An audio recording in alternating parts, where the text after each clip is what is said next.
This is the Impunity Observer podcast. Fergus Hodgson here, and I'm so pleased to be chatting with our incredible contributor, Mauro Echeverría. And just a little bit of update on how we're doing these things. We are doing more, let's say, audiovisual content with the Impunity Observer, and that includes more podcast and YouTube content.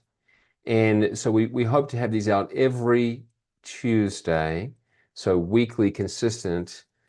So please give us feedback on what you want to hear more of regarding the rule of law and economic development at the crossroads between Anglo and Latin America.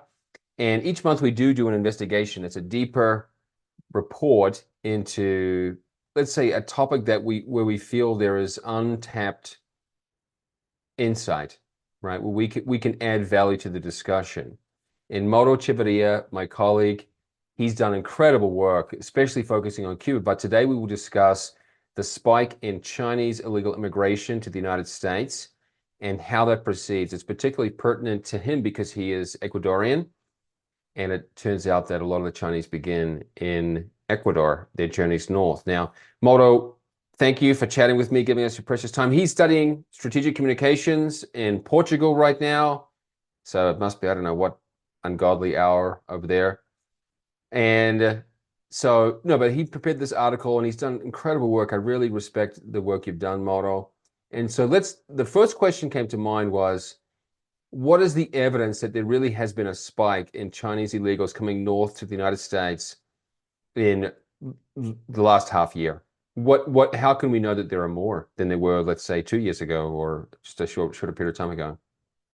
Yeah, hey Fergus, I'm super glad to be here. This is familiar territory for me, so I'm super glad to be here. To answer your question in a very briefly manner, um, I there are many reports on the media, but let's not focus on media because we already know how media can talk anything, sometimes even without making much sense. So we focused firstly on U.S. Customs and Border Protection data. So we registered how we compared encounters between the 2024 fiscal year in the first, meaning the last 4 months or 3 months of um, 2023 and the first month of 2024 and the same period in the previous year. So we found that there was a spike of compared the same period, removing the seasonality effect. Uh, there was a spike of, for example, two or even almost three times the the same period in Chinese encounters in according to the U.S. Customs and Border Protection information. Yeah, and there were other elements too. So yes, of course, we have the border data from the United States, but you found other interesting insights that there was a spike in online searches for the term for Chinese people looking to come or make the journey. And there was other data from, I think, was it medical checkups in Ecuador? So we have it. The evidence is compelling. Do you want to clarify that broader data that backed up your case that there was a spike? Oh yeah, sure. So in a broader sense, we also gathered uh, information from a report from Ecuador, a local outlet called Primicias, that started noticing this higher number of Chinese migrants coming to Ecuador, and how did the media outlet get to know this or first notice this growing flow of people? It was that they noticed that a lot of Chinese people, Chinese illegal immigrants, were getting vaccinated at Ecuadorian centers for vaccination. And it was at first surprising for doctors and medical workers. So it became a huge news. And then also we did in the investigation, we did an analysis with Google Trends and how Soutian, that is the word term coined by Chinese immigrants, that describes like the journey they do from South America to the United States.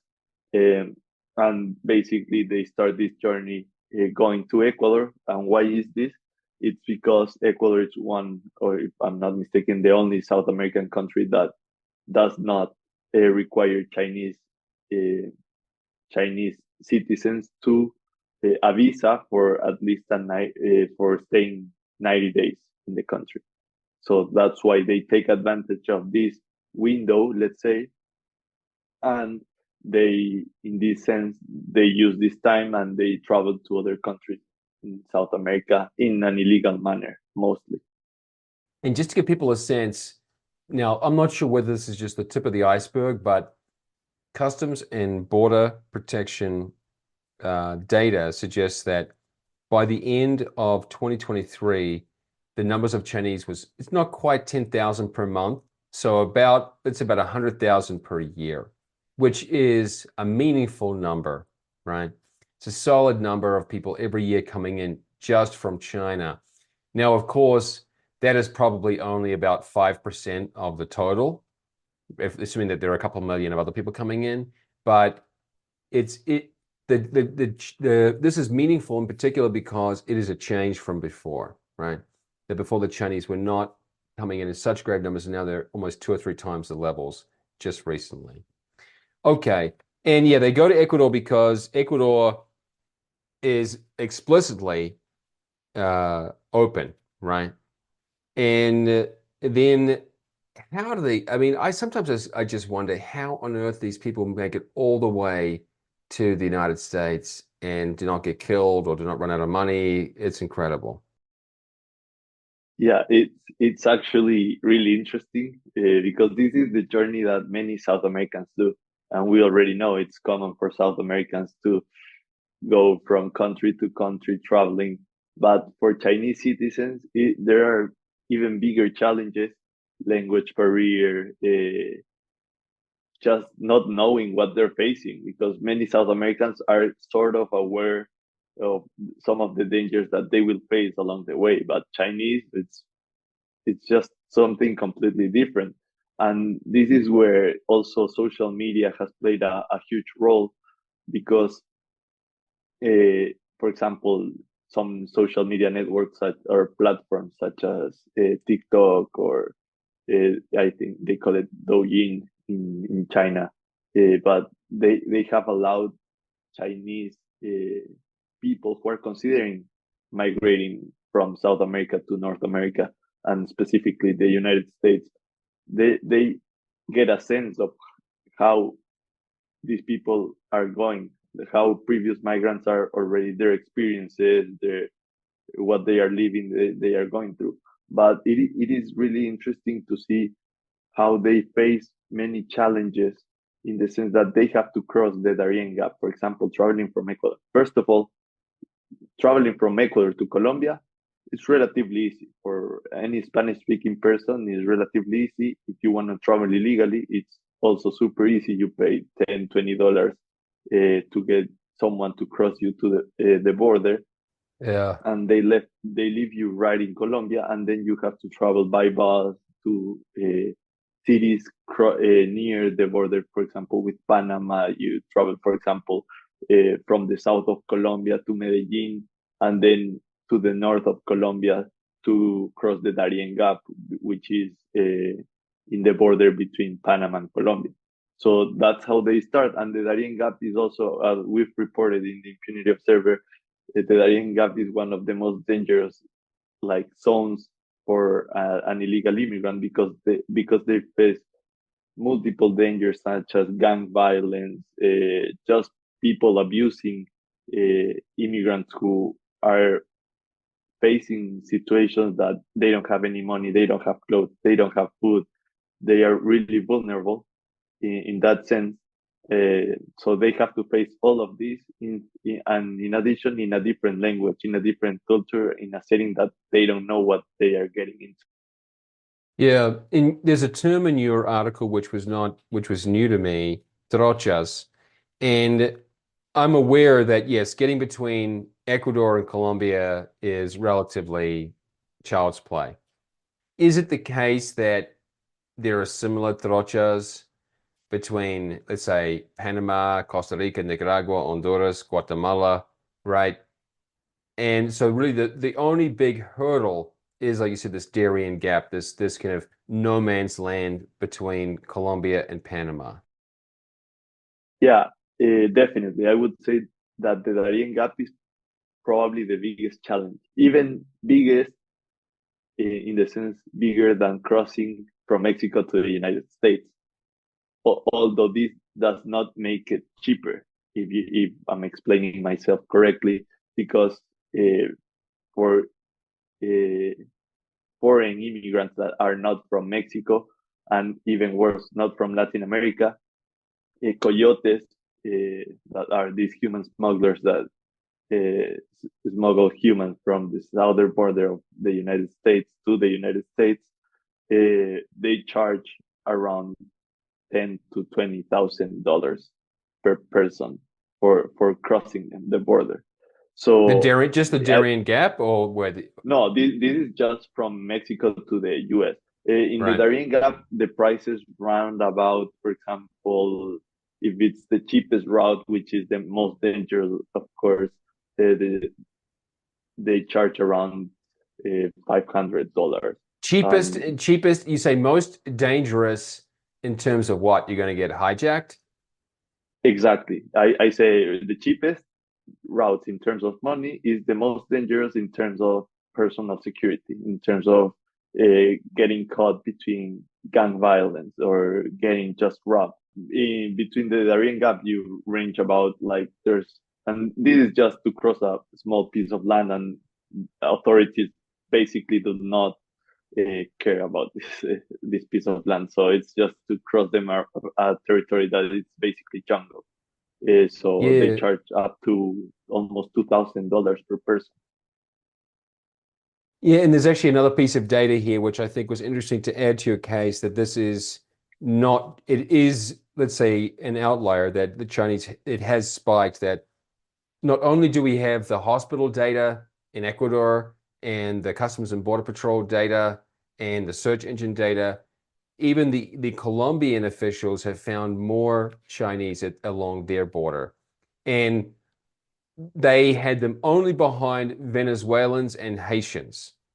And we all know that, yes, there's a big pipeline of Venezuelans and Haitians. So for Chinese to be, third behind them is not exactly surprising. Right.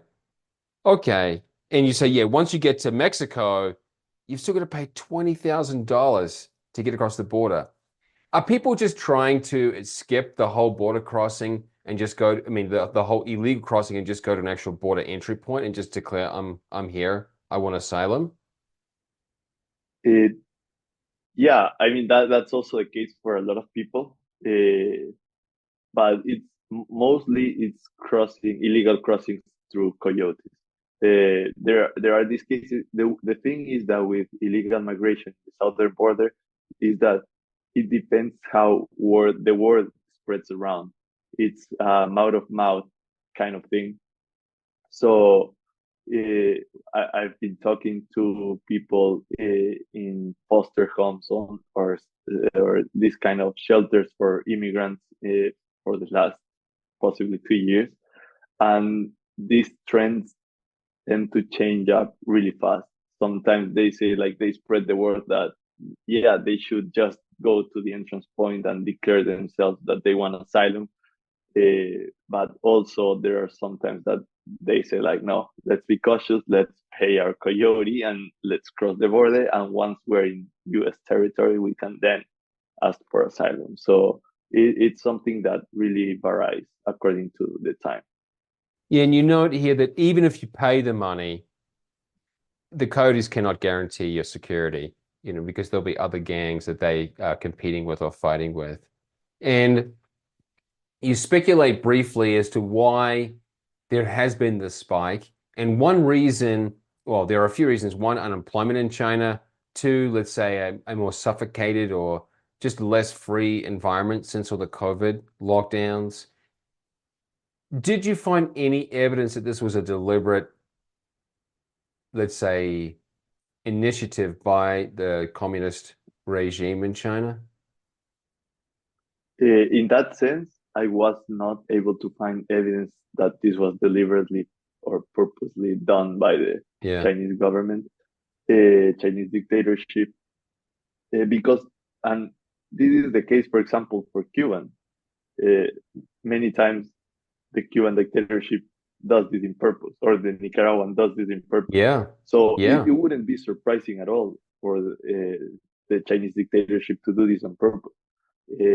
However, I wasn't able to find any about this, any information regarding this topic, but we could see that many Chinese people, especially, perceive this lack of opportunity. And in that sense, the Chinese markets are usually uh, like crowded with state or dictatorship owned companies. So in that sense, who knows? Yeah. It's right. It is tough to either prove or disprove, right? Whether it's a deliberate policy or strategy of the Chinese regime. But as you know, it would not be unique that other regimes have basically decided, just get out of here if you want to. We don't need you. And the famous one with Cuba was the Mariel boat lift.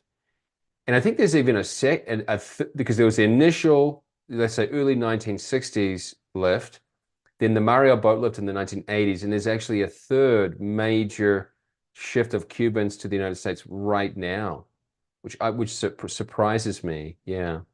Do you want to, I know you've Yeah, done a lot about Cuba. Yeah. the thing about Cuba is that it also benefits the dictatorship because they get rid of those people who are most uncomfortable living in a dictatorship.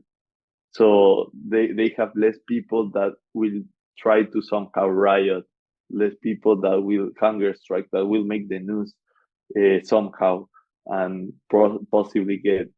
I know this has been going on for a long time, and basically everyone has forgotten about Cuba, but in a way they want people who can make noise and attract foreign news and whatever. They want those people out, and in fact, they use a lot of they between dictatorships, they help each other, as we know, as it's common Yeah. practice between them. And so, for example, they use the airline Conviasa, which is owned by the Nicolas Maduro dictatorship in Venezuela, and that's one of the most common airlines in Cuba, and it flies from La Habana to Managua, Nicaragua, for example, or from La Habana to Caracas, Venezuela, and those are the most common routes. So it's not hard to tell that they are all working between each other, and they know that this exodus of people that are uncomfortable with the regime will end up benefiting the dictatorships. Yeah, folks, we've been speaking with Mauro Echeverría, an Ecuadorian national studying in Portugal. And he has a great investigation out how Chinese illegals get to the United States. This is groundbreaking, top quality content you'll not find anywhere else. So I'm very proud to promote it. And basically, he explains not just the how, but let's say not just the actual journey, but the context, how China is, why China is now, outside of Latin American countries, the largest sender of illegal immigrants to the United States. So that's a heck of a lot. And along the Colombian border, it's only behind Venezuela and Haiti right now. So, Mauro, yes, as I said, I'm proud of your work. Where should people go to follow you? Are you active on X, or you want people to follow you on LinkedIn?